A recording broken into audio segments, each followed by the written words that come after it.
The camera pans over a medieval town square, muddy streets, market stalls, and peasants in rough wool cloaks. A bell tolls, echoing through the cold morning air. The narrator's voice cuts through. Imagine living in a world where pigs could stand trial, bread could be exiled, and frogs croaking too loudly might actually land you in court. Welcome to medieval Europe, a place where law and order didn't always follow reason, but often bordered on the absurd. We see peasants whispering as a man is dragged to the pillory. His crime? Baking bread that was too small. In medieval England, strict bread laws dictated exactly how much a loaf should weigh.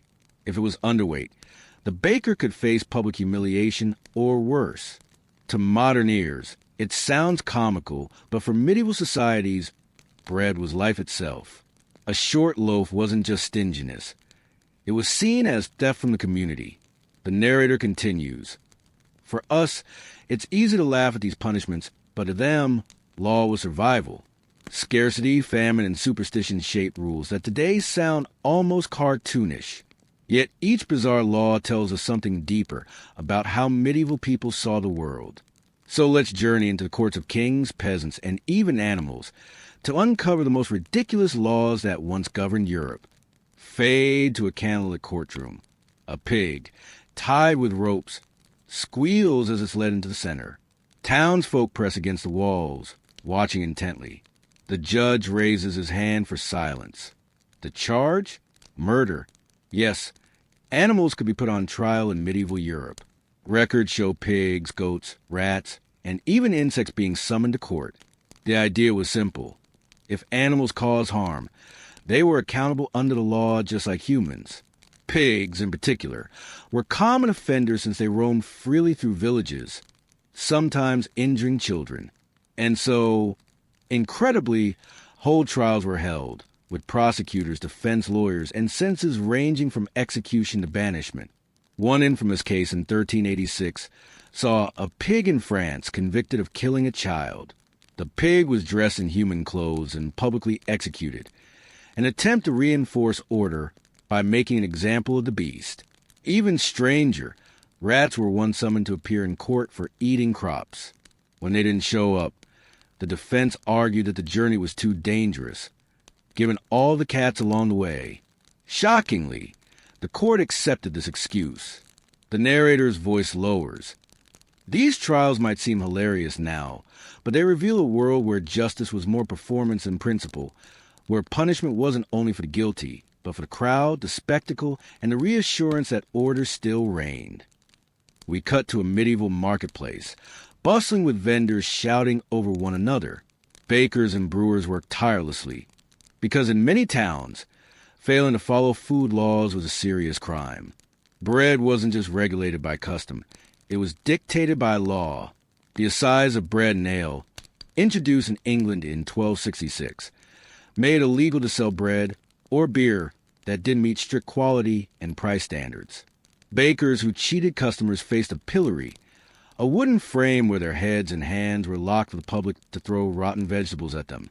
Brewers who watered down ale might be dunked in rivers as punishment. Why such harsh laws? Because bread and ale were staples of survival. When famine loomed, tamper with food was considered not just dishonest, but dangerous to the entire community. Still, to modern viewers, the sight of a baker being locked in the pillory for a slightly underweight loaf feels almost comical. Imagine police today storming into bakeries with scales in hand. The narrator adds, in an age where people rarely had more than a handful of meals between themselves and starvation, the belly wasn't just a private concern. It was public law. To them, food wasn't a market product. It was the very foundation of life, guarded by some of the most peculiar laws ever written. The screen shifts to a quiet French village. Farmers sit outside their cottages, but their peace is shattered by the endless croaking of frogs in a nearby pond. Frustrated, they petition the local court. The frogs must go. Yes, there are records of entire lawsuits filed against frogs, insects, and other creatures for being too noisy or destructive. Courts would literally attempt to summon these animals, and if they failed to appear, priests might be called to excommunicate them. That's right. Frogs, beetles, and even swarms of locusts were threatened with damnation by the church. In one bizarre case, a French priest issued a stern warning to a flock of locusts: leave the vineyard or face divine wrath. When they did not comply, the church held a trial and banished them from the land. It was both theater and theology, meant to reassure villagers that their leaders could still impose order even on nature itself. The narrator pauses, letting the absurdity sink in. In medieval Europe, the law didn't stop at man or beast. It reached into the very fabric of nature, because to people living on the edge of survival, even a croaking frog could become a criminal. The scene opens with a nobleman striding into a banquet hall, silk sleeves trailing behind him, jewels glittering in candlelight. But a stern voice cuts in: illegal. In the Middle Ages, Europe was obsessed with sumptuary laws, rules about who could wear what. Clothing wasn't just fashion. It was a visible hierarchy. Peasants in plain wool, merchants in modest linen, nobles in silk, fur, and velvet. These laws tried to freeze society into neat boxes, preventing people from dressing above their station. In England, a law from 1363 declared that only knights or higher could wear velvet, and only lords could wear ermine fur. Even more absurd, some towns banned women of low birth from wearing pearls in their hair, while prostitutes were forced to wear striped hoods so no one mistook them for respectable women. The narrator's tone sharpens. These weren't just fashion rules. They were weapons of class control. Clothing laws ensured that no matter how wealthy a merchant became, he could never look like nobility. In medieval society, appearances were power. We see a merchant fined for wearing fur trim, his cloak literally stripped off in the town square. Meanwhile, a young woman is scolded for daring to wear a golden hairpin. To us, it seems laughable that a hat or a jewel could cause such outrage, but in their world, these laws weren't ridiculous. They were deadly serious. The camera shifts to a church courtyard where villagers gather in tense silence. A man accused of theft kneels as a priest blesses a cauldron of boiling water. The punishment? The accused must plunge his hand into the scalding pot and pull out a stone. If his hand heals cleanly, he is innocent. If not, he is guilty. This was trial by ordeal, one of the strangest and most terrifying legal practices of the Middle Ages. If the crime was severe, the accused might be made to walk across burning plowshares, or even be thrown into a river with his arms bound. Floating meant guilt. Sinking, ironically, meant innocence. The logic was simple, if brutal. God would reveal the truth through miraculous intervention. But of course, results could be manipulated. Priests might secretly protect someone favored by the community, or condemn an enemy by ensuring the ordeal was impossible to survive. The narrator lowers his voice. To the medieval mind, human judgment was fallible, but God's was not. By handing justice over to the divine, people believed they were ensuring fairness. In reality, trial by ordeal was less about God, and more about theater, fear, and control. We fade out on the trembling man, hand blistered, as the crowd murmurs their verdict. A bustling medieval street comes into focus. Merchants bargaining, children playing, and men strutting proudly in shoes with absurdly long, curling tips. These were called polaines, the medieval version of a fashion craze. But not everyone was amused. Kings and clergy railed against these shoes, claiming they were wasteful, sinful, and impractical. In England, King Edward IV outlawed polaines longer than 2 inches past the toe for commoners, and priests thundered from pulpits that such shoes were an offense to God. Some even claimed the devil himself lurked in their pointed tips.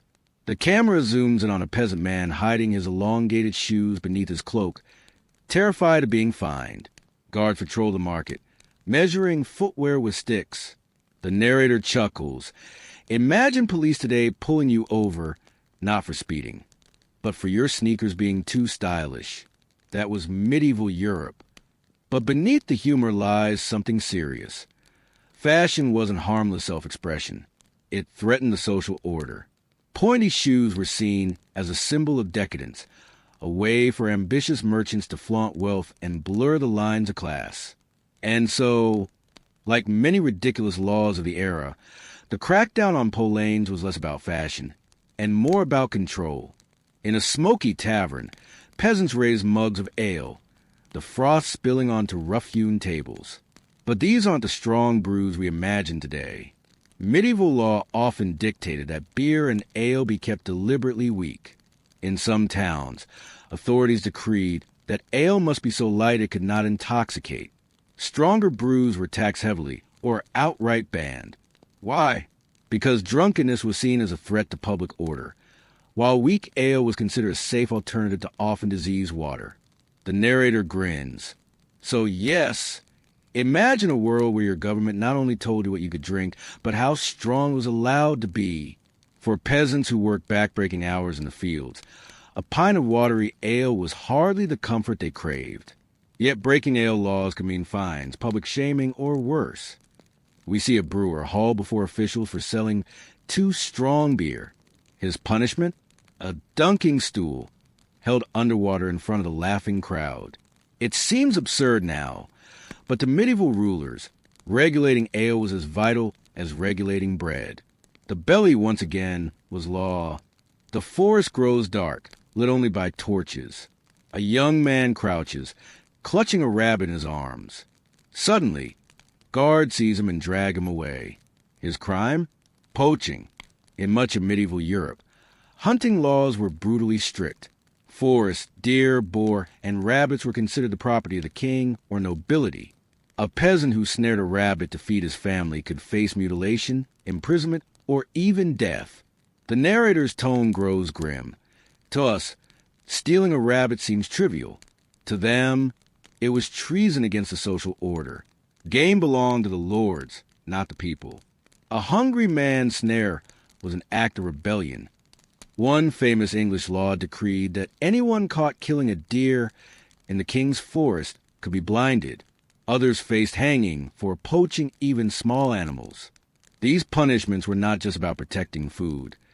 They were about reinforcing who owned the land and who had no rights to it. The scene fades on a young man's terrified face, reminding us that sometimes the most ridiculous laws were also the most cruel. Medieval laws may look absurd to us now, but to the people who lived under them, they were deadly serious. They reveal a world where survival was fragile, and where order had to be enforced with spectacle, ritual, and fear. Pigs in courtrooms, frogs on trial, pointy shoes banned by royal decree. These weren't just oddities. They were the way medieval Europe tried to make sense of chaos. And perhaps, centuries from now, people will look back at some of our laws with the same mixture of shock and laughter. Because what seems ridiculous often depends not on the law itself, but on the world it was written for. The bell tolls again.